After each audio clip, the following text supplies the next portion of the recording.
couple of weeks ago, we sang Make Room by Community Music, and the words to the bridge and chorus have been running through my head ever since. Shake up the ground of all my tradition, break down the walls of all my religion. Your way is better, your way is better, and I will make room for you to do whatever you want to. I keep reflecting on the meaning of these lyrics as we enter Pride Month. For most of my life, I lived inside a room constructed out of the rigid materials of my conservative religious tradition. This space did not contain room for anything but heterosexuality. Straight was the default, and queerness was a sin. I rarely strayed outside of this room, and I hardly knew that anything existed outside of it.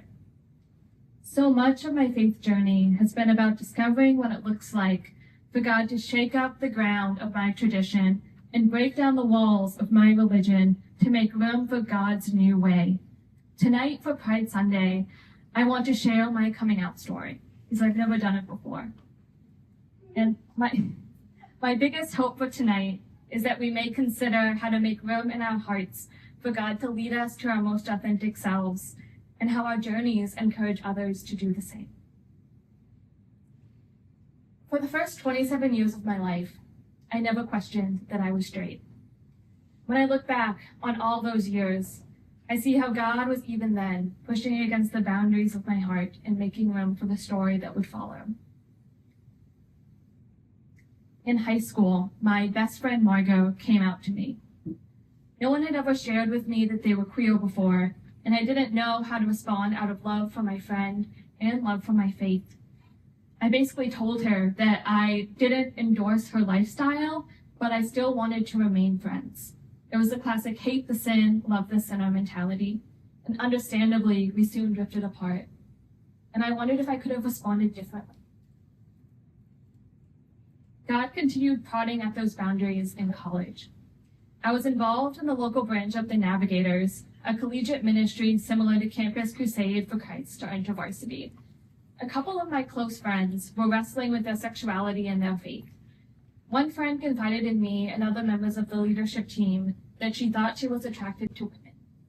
And none of us outright told her that these feelings were a sin, but we encouraged her to resist temptation and prioritize her faith. Being affirming was not on the table. Around the same time, a representative for Exodus International came to speak at my church. If you are not familiar, Exodus International was a religious organization that advocated for conversion therapy. Thankfully, this organization no longer exists. I was intrigued by her story, though, where she shared that she had experienced same-sex attraction for many years, but later ended up marrying a man. I shared this story with my Bible study, and one of the regular attenders was on the edge of his seat. And he visibly deflated when I talked about how she believed that people could stop being gay. I mean, nothing of it at the time, but just a few months later, he came out. I look back on those moments with regret and a whole lot of cringe. I thought that I was loving people, but in reality, I never saw them clearly. I wish that I could go back and change my behavior, but I'm somewhat comforted by the words of 1 Corinthians 13:12. For now we see only a reflection, as in a mirror, but then we will see face to face. Now I know only in part, then I will know fully, even as I have been fully known. Back then, I was so confident in the messages I had been taught, and I only saw a dim reflection of a possible life beyond those walls. My relationship with these three friends planted the first seeds of doubt in my mind that maybe there was something beyond what I knew.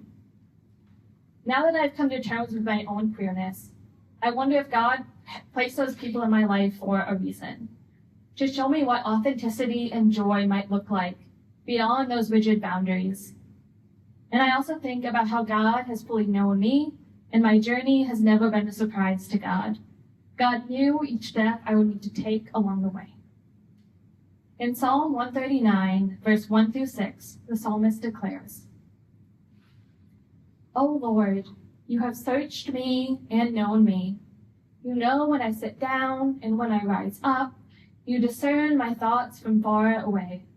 You search out my path and my lying down, and are acquainted with all my ways. Even before a word is on my tongue, O Lord, you know it completely. You hem me in, behind and before, and lay your hand upon me. Such knowledge is too wonderful for me. It is so high that I cannot attain it.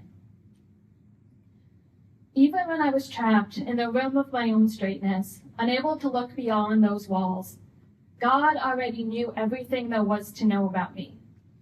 My queerness did not come as an aberration to God. Instead, God had searched me and known the depths of my heart long before I was ever consciously aware of it. In my heart, I've always longed to be fully loved and fully known. And in the dark nights of my soul, I wonder if that is even possible. Psalm 139 reminds me that I've never been alone. There is not a word that can escape my lips that God has not already known. For example, God knew that I would struggle to love my friends clearly in that moment, but their stories would plant the seeds that would lead me to an awareness of God's abounding, grace-filled love for everyone. As Romans 8:38 declares, I'm convinced that nothing can separate us from God's love in Christ Jesus our Lord, not death or life, not angels or rulers, not present things or future things, not powers or height or depth, or any other thing that is created. So many of us were taught that God's love is conditional. We needed to say the right things, do the right things, and behave in the right way. My friends struggled with this terrible idea that God might not love them if they came out. But Paul assures us, nothing, and I mean nothing, can separate us from the love of God. Not our queerness, not our questions, nothing. We are already fully loved and fully known. Learning to embrace this truth was my first step on this path of transformation. And this path was not easy. It required stepping outside of the room that had been so comfortable and stepping into the unknown terrain of deconstruction. After I graduated from college, I started to work in my hometown, and I agreed to co-lead my sister and her husband's youth group. I struggled to reconcile the character of Jesus with the way that Christians were responding after the 2016 election. I felt lost and utterly alone because no one in my faith community seemed to truly see me, know me, or understand what I was going through. I was groping through the darkness for some sliver of light, some proof that following Jesus after all this time was still worth it. As I wrestled with other questions of my faith, I also took a second look at the conservative beliefs about homosexuality that I had taken for granted. I also wanted answers to the common arguments against homosexuality, like the seemingly clear clobber passages of Leviticus 18:22 and Romans 2. I began to read books like Torn by Justin Lee and God and the Gay Christian by Matthew Vines. These books transformed my perspective on homosexuality and made me realize that these passages had been taken out of context. I also realized that non-affirming theology had caused so much harm over the years. If you're in the process of questioning or deconstructing this issue, I would highly recommend those books as a starting off point, and I'd also be more than willing to have a conversation with anyone at any time. But during this process, I realized that God was leading me away from the traditions of my childhood faith and charting a new path. The journey of the psalmist in Psalm 139, 7 through 12, resonates with my own experience. Where could I go from your spirit? Or where can I flee from your presence? If I ascend to heaven, you are there. If I make my bed in Sheol, you are there. If I take the wings of the morning and settle at the farthest limits of the sea, even there your hand shall lead me, and your right hand shall hold me fast. If I say, surely the darkness shall cover me, and night wraps itself around me, even the darkness is not dark to you. The night is as bright as the day, but darkness is as light to you. The transformation of my faith took place in stages. But it began with this realization that there was no place I could travel where God was not already present. I needed to rely more on God's presence than ever, because the rest of my faith seemed like sinking sand. Sometimes my faith in Jesus seemed like the only true thing that I could rely on. As I began to question, I ran headlong into the dangers of leaving the safety of my childhood traditions. One day, my sister and her husband called every youth group leader together to sign a leadership agreement. It was basically a statement of belief where, among other things, we needed to agree that homosexuality was a sin. I refused to sign. And my sister drove me home from that meeting, and we got into a huge argument. I told her what I had been reading, and how that had led me to believe that homosexuality was no longer a sin. My sister said that I was falling away from the faith, that I only was believing what I wanted to believe. She later reached out to me to tell me that I was still welcome to attend the youth group, but I could no longer participate in mentoring or leading discussions, and I made the decision to step back from the youth group entirely. And this hurt. My sister was the one person that I felt I could truly rely on, the one person I could confide in, that would be there for me regardless. And the cracks formed in our relationship in that moment have yet to heal. So I know firsthand that choosing a different path can seem like stepping into darkness. But, like the psalmist said, if I could fly on the wings of the morning or via airplane, God would bring me to a place where the darkness would fade into light. Shortly after, I made the decision to move to DC, and I had no idea that this would be the place where God would make room for me to finally embrace my authentic self. A week after I arrived in DC, I came across a sign for the table, and I decided to stop by. The table was the very first church that I attended in DC, and it was also the first time that I saw queer individuals serving in every position of leadership in a church. I grew up thinking that there was one way to be a Christian, and I struggled with the idea that Christians needed to fit a certain mold. The community at the table taught me that nothing could be further from the truth. One of my favorite Christian thinkers, Rachel Held Evans, wrote, "I've been convinced that LGBT Christians have a special role to play in teaching the church how to be Christian." At the table, I saw the truth of this quote in action. Religious institutions have spent countless lifetimes telling queer Christians that there is no room for them at church. I thought the same way, once. Being at the table opened my eyes. I saw that queer Christians loved Jesus so much, and they were so drawn to his message of love and inclusion, they would not give him up for anything. They had counted the cost, and they decided Jesus was still worth following. The family of God suddenly seemed awash in every color of the rainbow, and I thought, maybe I belong here too. It still took 4 years of being in such an affirming space before I was brave enough to ask questions about my own sexuality. And I probably never would have asked those questions if not for the table. Predictably, I started asking these questions after reading a book. If you know me, what else could it be? On June 1st, exactly 3 years ago, I decided to pick up What Asexuality Reveals About Desire, Society, and the Meaning of Sex by Angela Chen. In this book, Chen explores the concept of asexuality, which is defined as a lack of sexual attraction. Asexuality exists on a spectrum, from people who never experience sexual attraction to people who experience it only when certain conditions are met, like in a deep emotional connection with someone, to people who experience it only rarely.